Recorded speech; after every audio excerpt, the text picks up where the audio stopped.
Example 4, the ratio of fish to crabs in the sea cave was 13 to 4. So again, we have a ratio statement.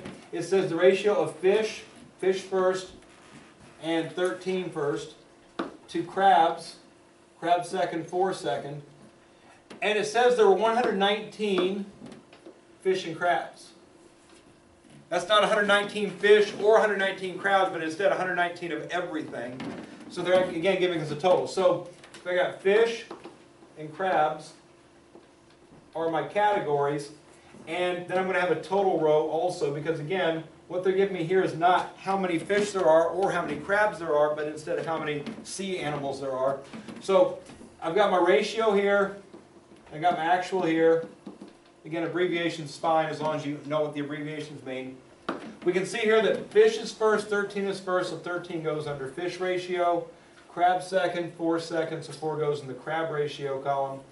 And 13 and 4 together add up to 17. So again, the fact that we had to have a total row in there, simply add the ratio numbers to get the total ratio number. I like to put a little bit bolder line here also just to kind of separate the parts from the whole. These are the parts, this is the whole.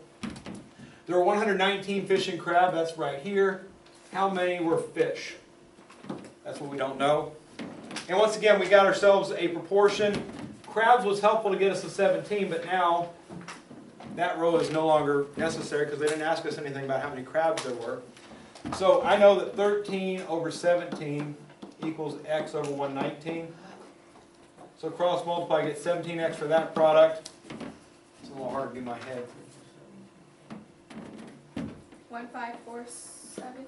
I'll buy that. 1547. And if 17x equals 1547, divide both sides by 17. 91. We end up with 91 fish. And obviously just use the calculator as you need to. So like here, if we did 13 times 119, that gets me here. And then 1547 divided by 17 gets me where I need to go. So write down on your paper what it is you're doing. Use your calculator to make calculations that you need to make. Try and be as organized in your work as possible. I don't know if I said this enough, but algebra, the more organized you are in your work, the easier it is to do.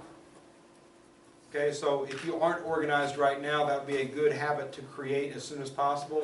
Become more organized in your work. Try and go step by step through the process. Again, using your calculator to help you with calculations, but still writing down on your paper what it is you're doing to make the correct answers come out so you know how to do that process.